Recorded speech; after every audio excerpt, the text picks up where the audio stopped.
statement. Yeah, tip of the cap to Louisville. They outlasted us. Great team.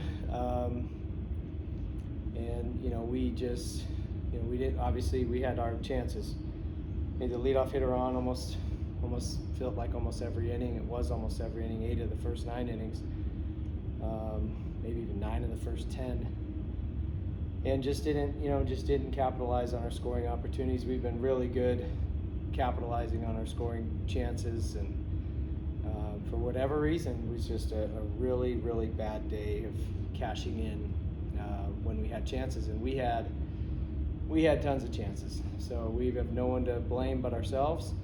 And you let good teams hang around like that, and they'll find a way to get you in the end, and that's exactly what happened. I'm certainly proud of our fight and tied it up twice, but never really got, never really could get either that big hit or too many, just for whatever reason.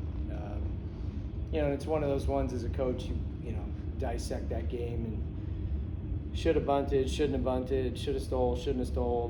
You get Monday morning quarterback every decision, and one decision could have changed the outcome of the game. So got to point the thumb because there was a way to win that game. There was a path to winning that game, and we just didn't find it, which is unfortunate. We've been really good about finding ways to win, and today it just didn't happen for us. So got to put it behind us, enjoy Easter Sunday, and get ready for Georgia, who's going to be as good as anyone we've seen all year on Tuesday. Any questions for Coach? What behind the decision to start with Chance? We knew BJ was going to pitch the longest, but not having Malstead and Garris today, and Titsworth, 3 of our main dudes in the back, we decided to go with the opener. A little bit unconventional, but happens actually a lot. And it actually was, it felt all right. I mean, I know they hit a solo homer, but Chance did a good job giving us 2 innings, and then BJ did a great job.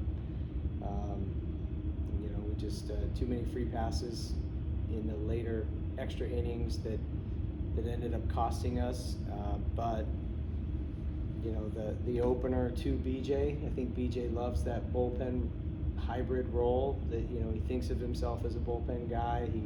As a starter, he's very effective when his mentality is like a bullpen guy, going in and sprinting instead of being a marathon starter. He's just a sprinter and just goes to fight to put a 0 up and then do it again and then do it again, and kind of the mentality Titsworth had yesterday, and sometimes that can be a really good recipe.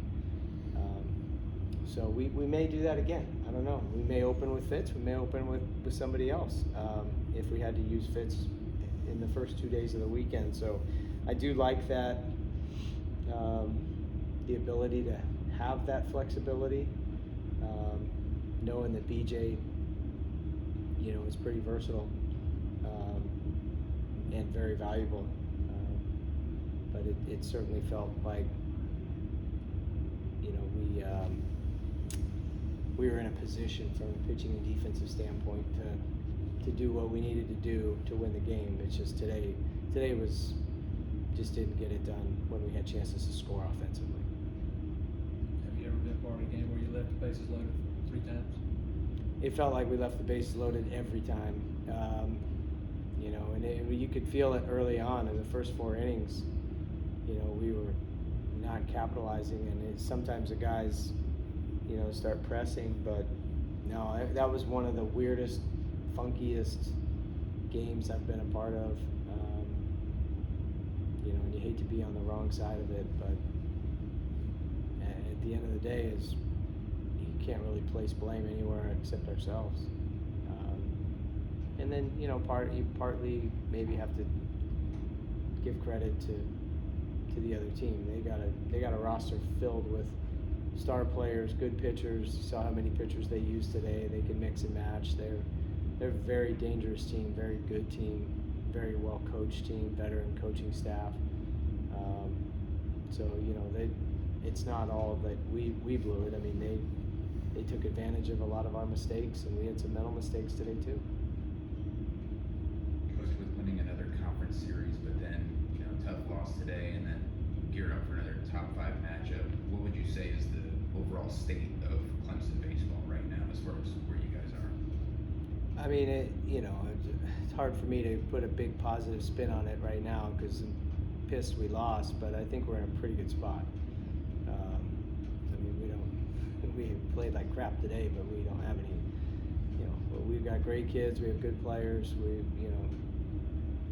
playing good baseball. We didn't play good baseball today, but overall, if we were to do the bird's eye view and zoom out and give the State of the Union, we're doing what we need to do. But we got our most challenging stretch ahead. So you got a top 5 matchup Tuesday, and then you got 2 elite teams on the road. So we certainly have our challenges ahead of us, but we're going to lean into that challenge, and certainly not going to back down from it. But can't play like we played today, that's for sure. This probably feels like forever ago, but Cannarella's grab on the center field when you were on the headset on the TV at the same time. What was that like to kind of watch that unfold? Yeah, he's just one. He's a human highlight reel in center field. I mean, he's big league ready center fielder right now. He can play center field defense in Major League Baseball today. It's just an elite ability to go get the ball and just have that awareness of where he is in space as he runs up the hill and doesn't watch the ball, just runs to a spot where he knows in his brain it's going to go.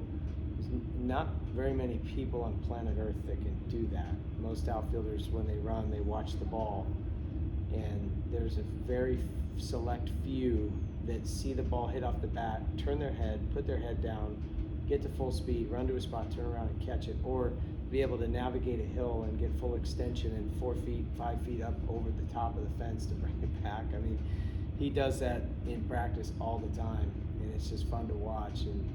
But to see it happen with a rocket that was hit like that one, where it's not like a towering fly where you get set up and time up your jump. I mean, he was going full speed into the wall. So that was either the second or the third best catch I've ever seen him make.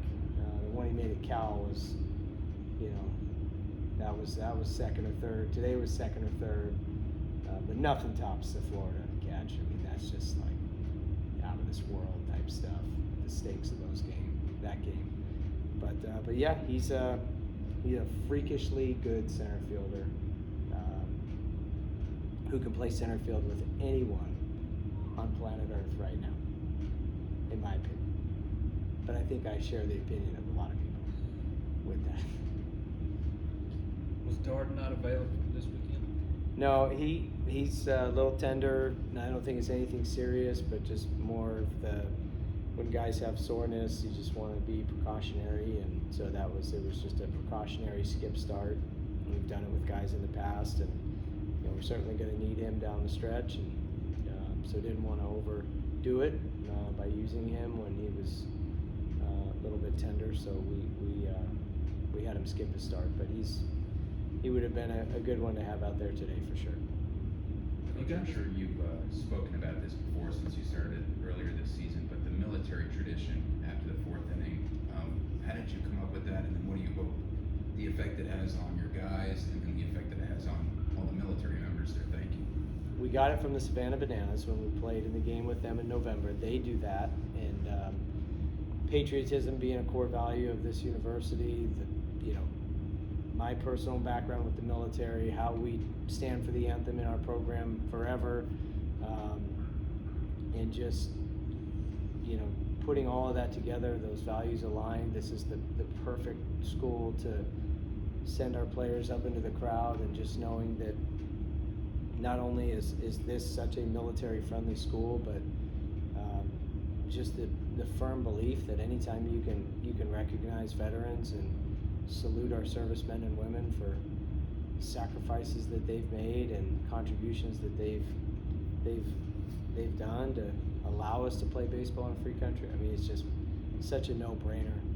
Kind of wishing we would have thought of it earlier, but there's a lot of things the Savannah Bananas are doing that are just innovative, creative, awesome as a way to engage with the fans, and that certainly hits on a lot of levels. And so we'll keep doing it, and I'm glad we're even giving the rest of the fans the chance to stand up and give everyone a standing O as well. That was a great addition. I can't take credit for that. I was out to dinner with Jiffy and couple of our season ticket holders, talking to them out at the restaurant, and they said, you know, it'd be a great idea if the last 10-15 seconds you could let everyone else stand up and give them a ovation they deserve. And I said, you know what, we're going to do it Thursday, and so we did. So you know, anything we can continue, any ways we can look to just build the atmosphere, create the environment, engage with the fans, pour into our fans, the more, you know, anything we can do, we're going to keep looking for opportunities to do it. But the military one, that you know, that should have been happening already, and I'm glad we're doing it now.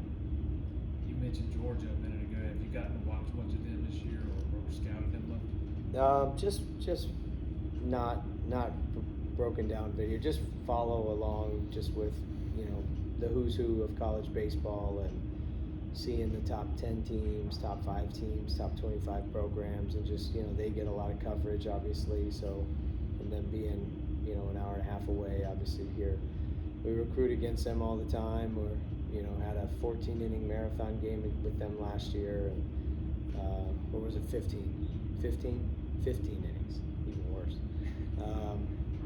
But yeah, they're going to be awesome. You know, Wes Johnson is excelled at all levels of baseball, and so no reason, you know, why that program can't be at the top of college baseball. Same with how I feel about Clemson. And, so I think you're going to have 2 Omaha caliber teams going at it. And, you know, we'll have our hands full on Tuesday, that's for sure. But they're loaded. You know, Condon is obviously gone, Golden Spikes winner, but they have plenty of other star power and plenty of pitching, and so we'll dive into kind of more of the details tomorrow and Monday. But it's going to be a big challenge. As you talk about being a skip start for Darden, but did Titsworth give you anything, or do you continue to consider him as a starter, or is he going back to the? Yeah, I think he crossed the bridge. I think he made a jump, and I think we would be crazy not to pencil him in as a starter somewhere. But he looked very comfortable in that role. He's a big physical kid. I think adds a lot of value to him as a pitcher. You know, knowing he can start, but he can always relieve if needed. But that's a big, durable body with a special fastball. And, so yeah, we'll look to have him stay in that starting role. He's pretty good there.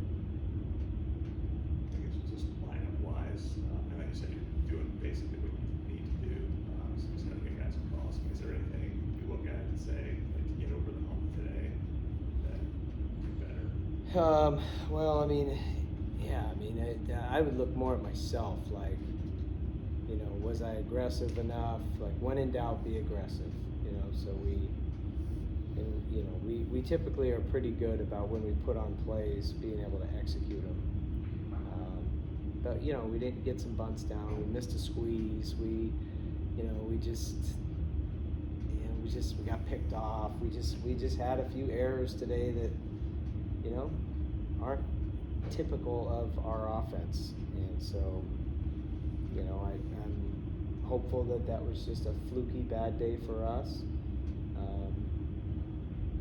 But you know, normally we like to let our players play and try not to overcoach, overmanage the game. But when we did put some stuff on today, we didn't do a great job of execution with it. So,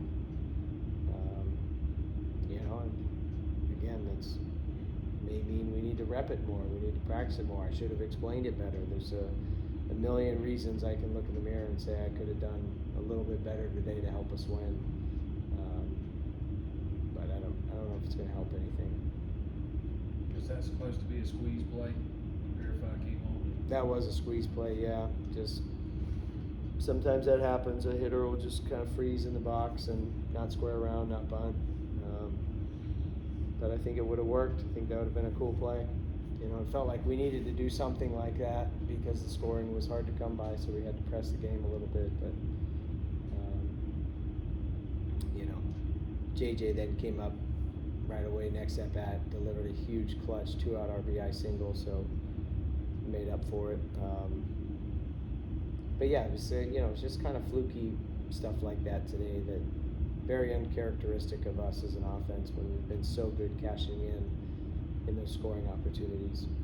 So we'll clean it up. We got the right kids. You know, whether we beat Georgia or don't beat Georgia, we got the right kids, and we'll be fine. Anything else for Coach? Was Gillen Wise is it hoped this week or next week? Yeah, we were talking about him even today. He threw a bullpen this morning, and that's kind of the last step. So he pitched in a simulated game on Tuesday. We didn't want to go Tuesday to Saturday as back-to-backs. You know, too much, and we want to kind of keep him at once a week right now.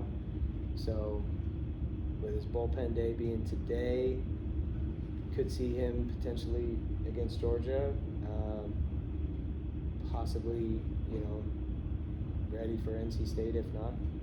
But I think he's right there. I think he's close. You know, he looked good. He looked good in the simulated game when we pitched. Had a bunch of guys pitch on Tuesday, and he looked good. All right. Thank you, Coach. All right, thanks.